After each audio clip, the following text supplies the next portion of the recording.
This is 10 Steps to Building College Reading Skills, Chapter 7. And this is another relationship chapter.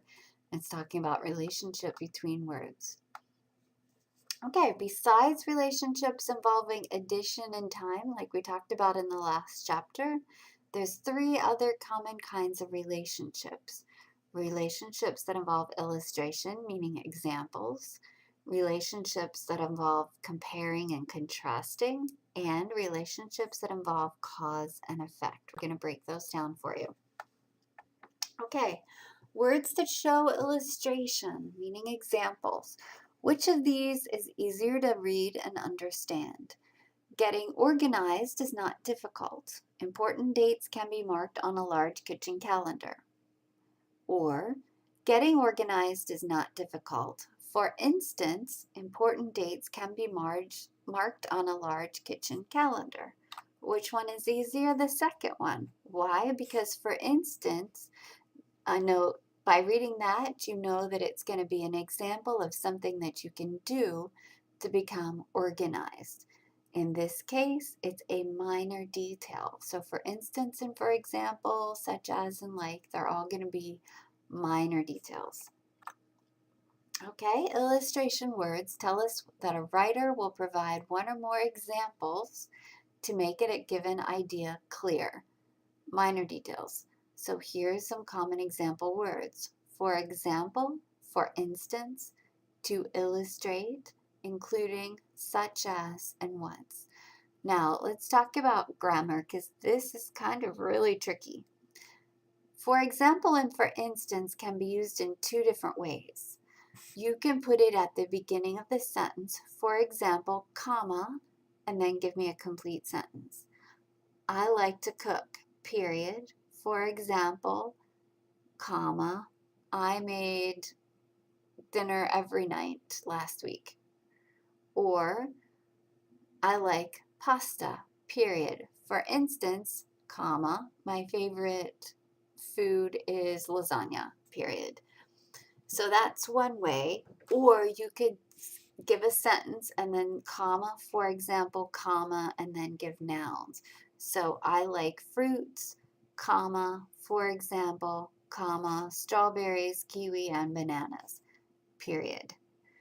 She likes to go to the zoo and watch the animals, comma, for instance, comma, monkeys, giraffes, and gorillas, period.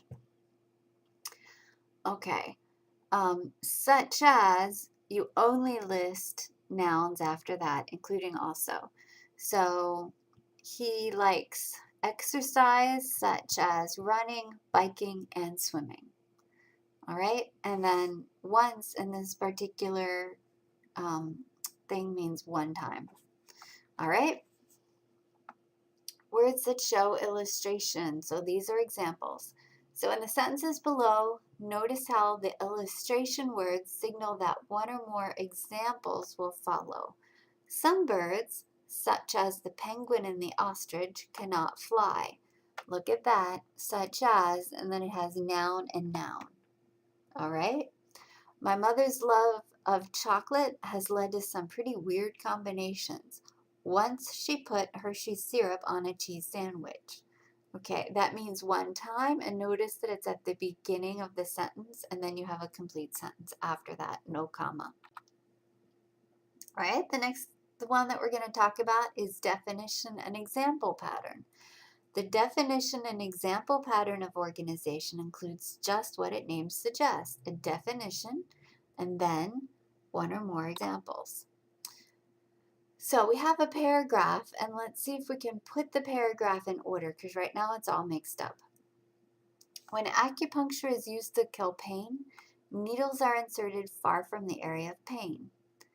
Acupuncture is a Chinese medical technique that involves inserting special needles in certain places in the body. In one stomach operation, for instance, 4 needles in the patient's outer ear eliminate pain. All right. So we see that, for instance, we know that's not going to be there.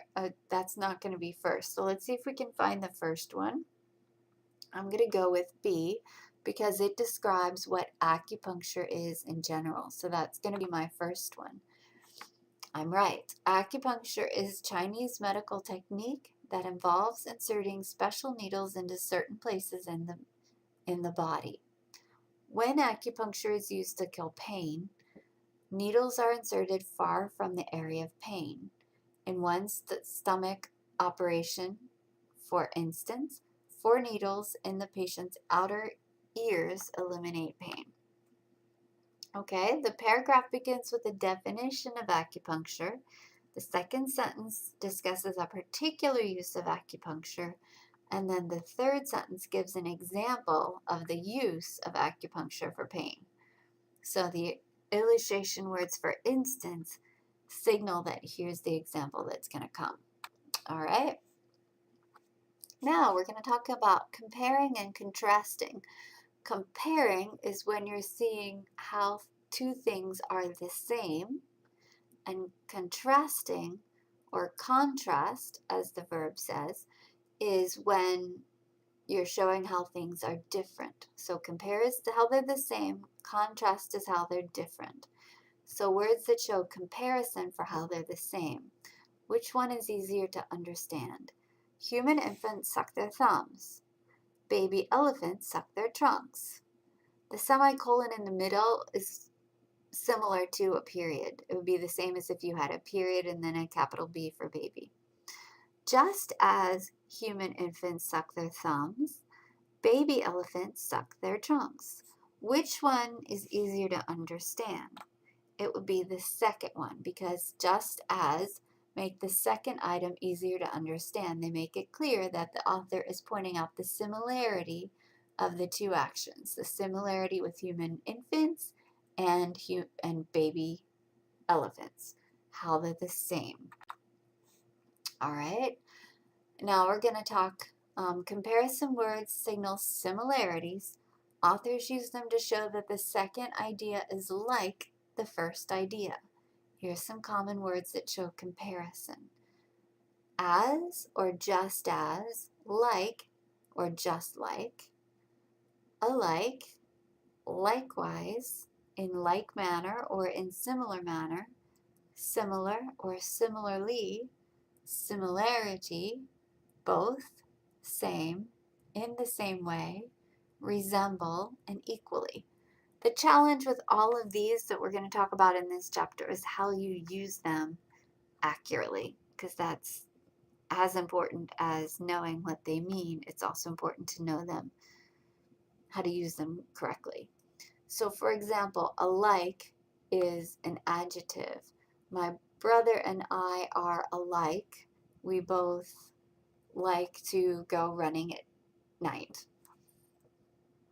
Okay, in like manner would be in the beginning of a sentence, comma, and then you have a complete sentence.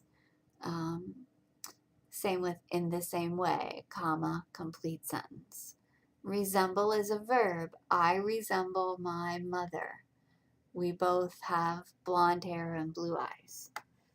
All right. So that's the tricky part about using any of these, is actually using them correctly. All right, let's look at these and let's see how they are alike in a certain way. The carpet was so old and faded that it looked like a gray shadow. It's comparing the carpet to a gray shadow, how they are the same. Tattoos, which used to be seen as lower class, are part of our culture today. Likewise, don't forget the comma there, many middle-class people now have body piercings. So they're comparing what in that? They're comparing tattoos and body piercings and telling them how they are both part of the society today. All right, now we're going to talk about contrast. Remember, contrast is how things are different.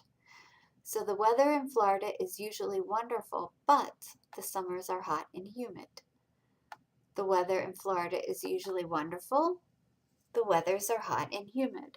Which one is easier to understand for that one? In this case, it's the first one, because you have the word but. One thing is positive and then the next thing is negative. So you're knowing that you're dealing with opposite things. The weather's good, but the summers are hot and humid. Okay, here are some contrast words that show differences. Authors use them to show how two things are different in one or more ways. We can say but, yet. Yet is like but. It's also a coordinating conjunction, but yet can sometimes be a little bit surprising. So I often say, I ate 5 pizzas, yet I was still hungry. You would not expect to be hungry after 5 pizzas. However, goes in the beginning of a sentence. However, comma, blah, blah, blah, full sentence.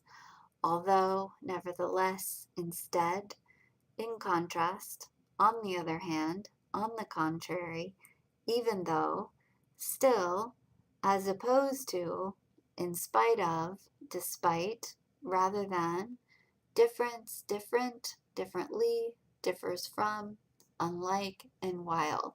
Let's go through a few of these just so we can use them a little bit. He worked hard in the class, period. Nevertheless, comma, he didn't pass. So it's one thing, but he didn't pass. So even though she was thin, comma, she was not in shape. She could not exercise very much. So even though one thing is true, the other one is not true. In spite of getting good grades on all the tests and passing as the highest in her class, period, comma, she didn't get into the college she wanted to. So you would expect one thing, but you didn't get it. Okay? Unlike is an adjective. He is unlike his brother. They both like different things and they look very different. All right, let's look at some sentences that show you these. Although the movie had an exciting plot, the actors in the lead roles were not very convincing. So the movie has a good plot, but the actors weren't convincing. All right, and the second one, a laptop computer is convenient and portable. On the other hand, a desktop computer is usually less expensive. So this time it's comparing the laptop and the desktop and how they're different in different ways. Okay, so compare and contrast. Compare, A is like B, and contrast, A is different from B. It shows how they are alike or how they're different or sometimes maybe even both. All right, so let's see if we can put these in order. They're all mixed up. What's first, second, and last? The snakes have similar markings, red, yellow, and black bands. The coral snake and the milk snake may look alike, but here's an important difference between them. However, the milk snake is harmless and the coral snake is very poisonous. So if we have to put them in order, I'm going to go with B as the beginning. And then I'm going to say A is second. And then because however is third because it's contrasting with A. So the coral snake and the milk snake may look alike, but here there's an important difference between them. The snakes have similar markings, red, yellow, and black bands. That's how they're the same. However, this is how they're different. The milk snake is harmless and the coral snake is very poisonous. So that's doing, it's comparing how they're the same, and then it's doing how they're contrasting, how they're different. All right. Now let's get on to the last one. Words that show cause and effect. So cause and effect means one thing happens and it causes something else to happen. That's the effect. So Nina cares for her elderly parents. She has very little free time. Which one's easier?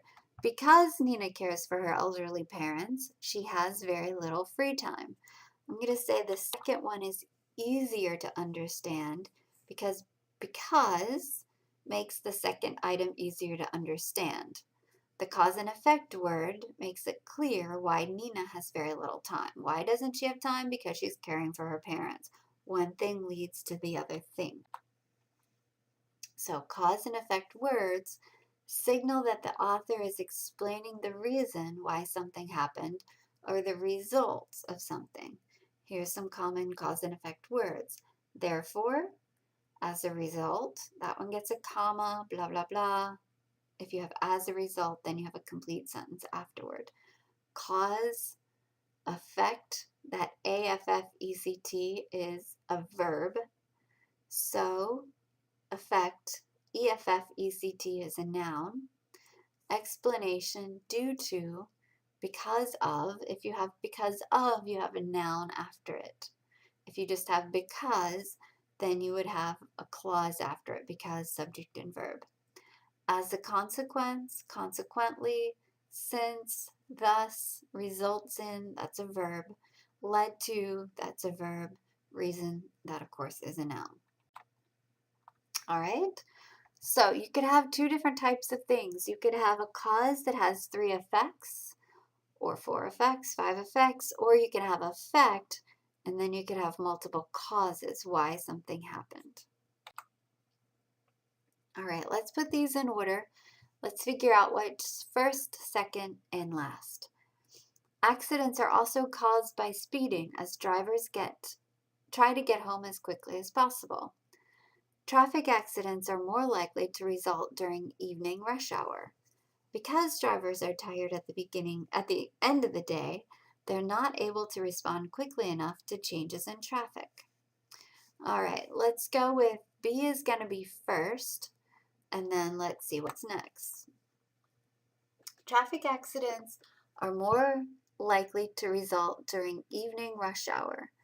Because drivers are tired at the end of the day, they're not able to respond quickly enough to changes in traffic.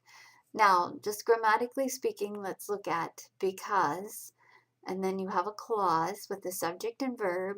Drivers are tired at the end of the day, and then you have a comma, and then you have a complete sentence after that, which was your independent clause. So that's dependent clause, independent clause, if we're talking grammatics.